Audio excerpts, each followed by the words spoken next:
The Book of Disquiet by Fernando Pessoa, Section 234.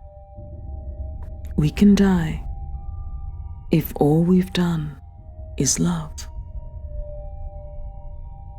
Section 235. Only once was I truly loved. I've always been treated in a friendly manner, and even people I hardly know have rarely been rude or brusque or cold to me. In certain people, that friendly manner, with my encouragement, might have been converted into love or affection, but I've never had the patience or mental concentration to even want to make the effort. At first, I thought, so little do we know ourselves, that shyness was to blame for my soul's apparent apathy in this matter.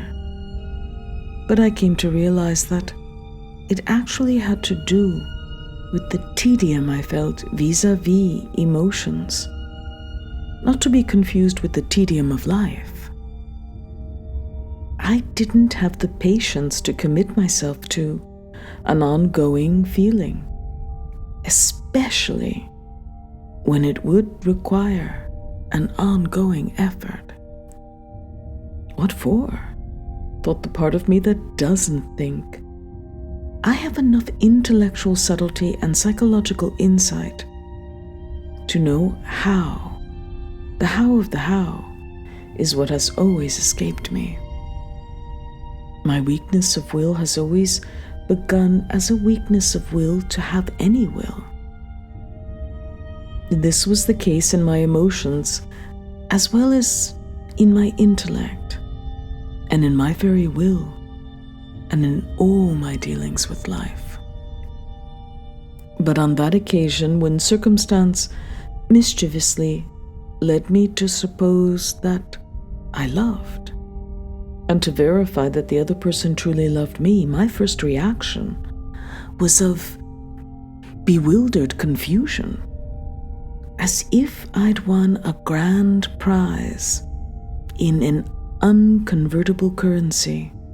And then, because no human can avoid being human, I felt a certain vanity. This emotion, however, which would seem to be the most natural one, quickly vanished. It was followed by an uncomfortable feeling that's hard to define, but that was composed of tedium, of humiliation, and of weariness. Of tedium, as if fate had obliged me to occupy my free evenings with some strange and unfamiliar labor.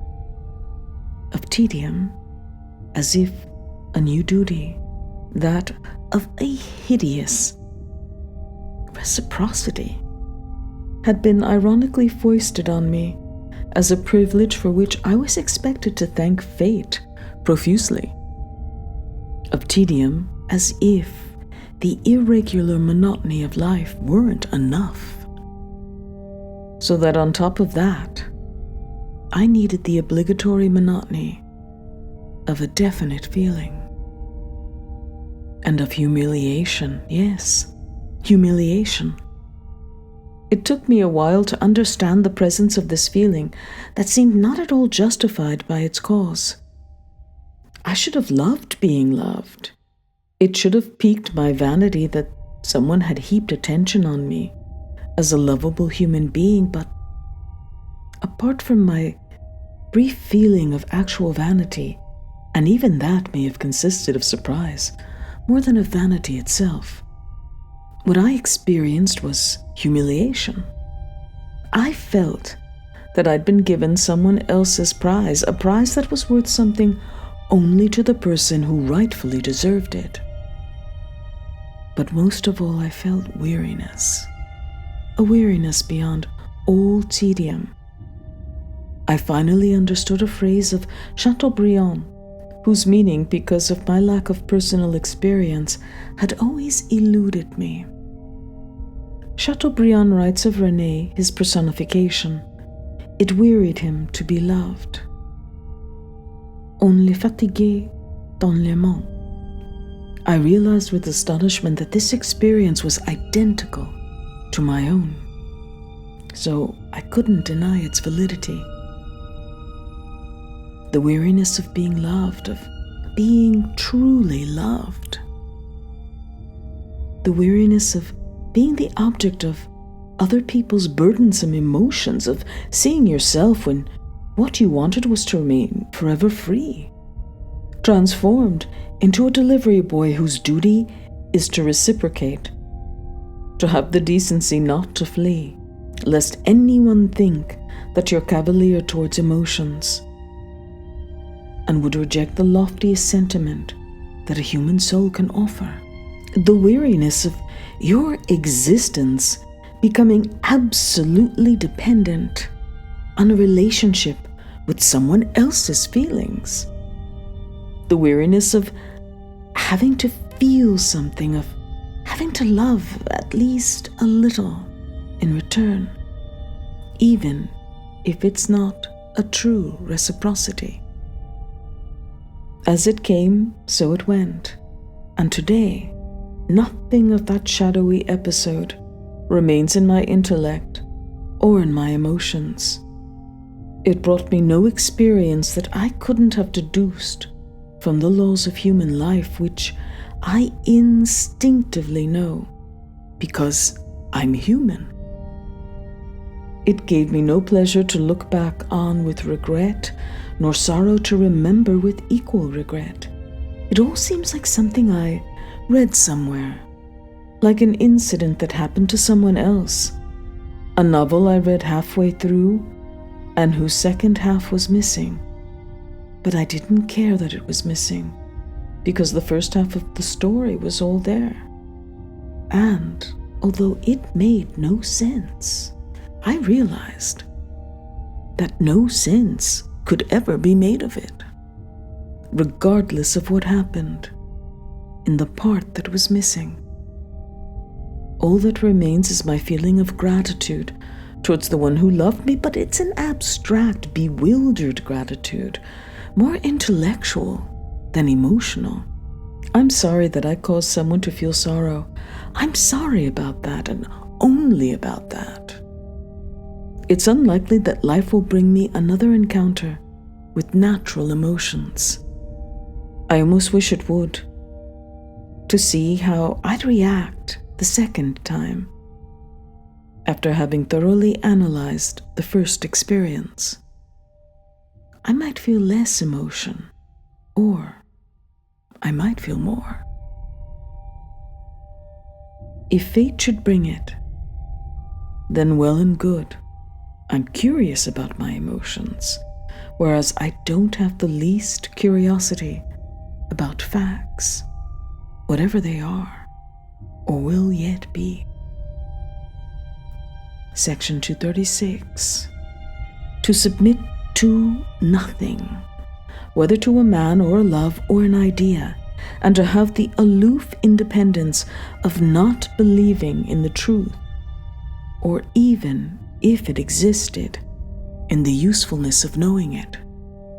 This seems to me the right attitude for the intellectual inner life of those who can't live without thinking. To belong is synonymous with banality. Creeds, ideals, a woman, a profession, all are prisons and shackles. To be is to be free. Even ambition, if we take pride in it, is a hindrance. We wouldn't be proud of it if we realized it's a string by which we're pulled. No ties, even to ourselves. Free from ourselves as well as from others, contemplatives without ecstasy, thinkers without conclusions, and liberated from God, we will live the few moments of bliss allowed us in the prison yard by the distraction of our executioners. Tomorrow, we will face the guillotine. Or if not tomorrow, then the day after. Let us stroll about in the sun before the end comes, deliberately forgetting all projects and pursuits. without wrinkles, our foreheads will glow in the sun, and the breeze will be cool for those who quit hoping. I throw my pen against the slanted desktop and watch it roll down without bothering to catch it. I felt all of this without warning, and my happiness consists in this gesture of rage that I don't feel. Section 237. Notes for a rule of life. To need to dominate others is to need others. The commander is dependent.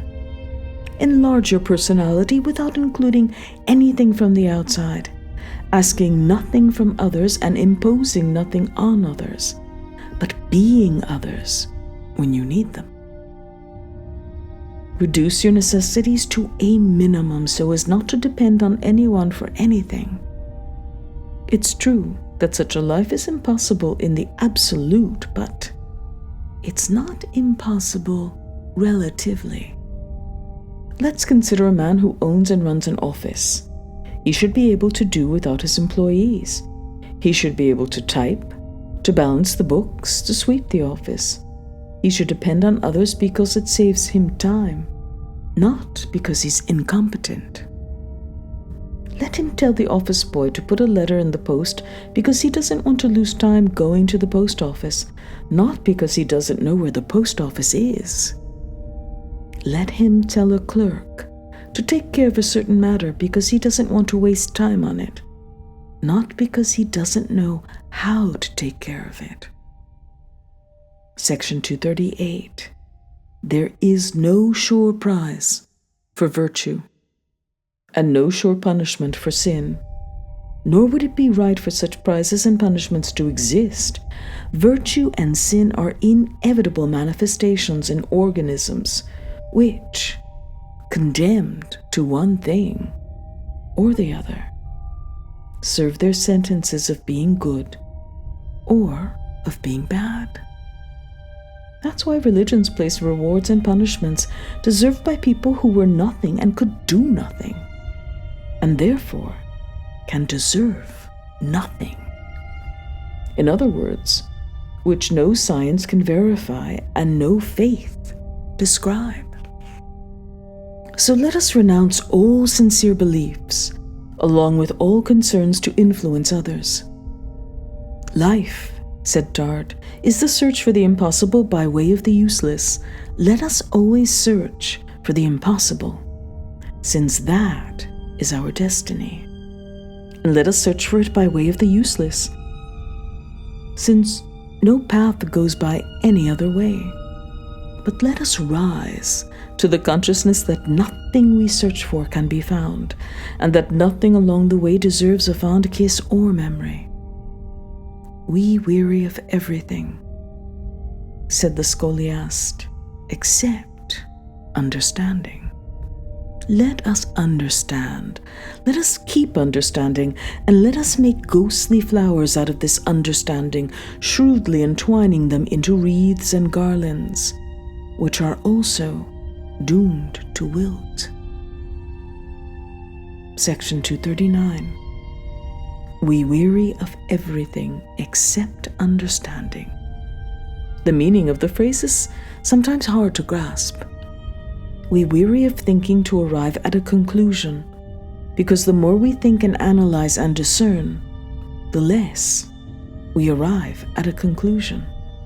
And so we fall into that passive state in which we want to understand only the explanation of whatever is being proposed. It is an aesthetic attitude, since we don't care in the least whether what's proposed is or isn't true. And all we see in what we understand are the details of the explanation, the type of rationality it has for us. We weary of thinking, of having our own opinions, of trying to think in order to act, but we don't weary of temporarily having other people's opinions, just to feel their intrusion and not follow their lead. Section 240. Rainy landscape. Hour after hour, all night long, the patter of rain rained down, all night long.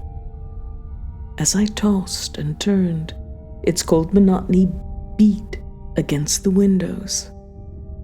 A gust of wind sometimes whipped overhead, and the rain would wave with sound, passing its quick hands over the panes. At other times, there was just a muffled sound that made everything sleep in the dead exterior. My soul, as always, whether among bedclothes or among people, was painfully conscious of the world. The day, like happiness, kept procrastinating. Indefinitely, it seemed. If happiness in the new day would never come, if at least we could never have the disillusion of getting what we want and hope for. The chance sound of a late-night car jostling roughly over the cobblestones became steadily louder, clacked rudely beneath my window, and faded away at the far end of the street, at the far end of my fitful sleep that never became true slumber. Now and then a neighbor's door would slam.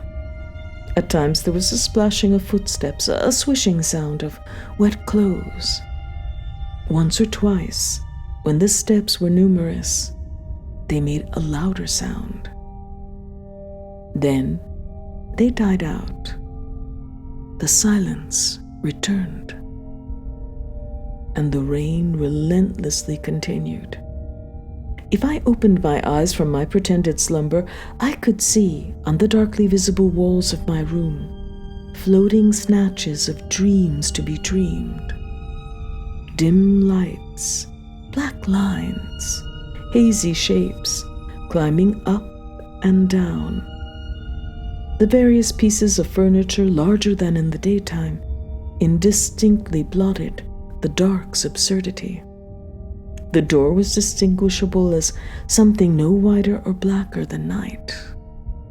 Just different. The window I could only hear, not see. Again, fluid and uncertain, the rain pattered. Time dragged to its accompaniment. My soul's solitude grew and spread, invading what I felt, what I wanted, and what I was going to dream. The room's hazy objects, which shared my insomnia in the shadows, moved with their sadness into my desolation.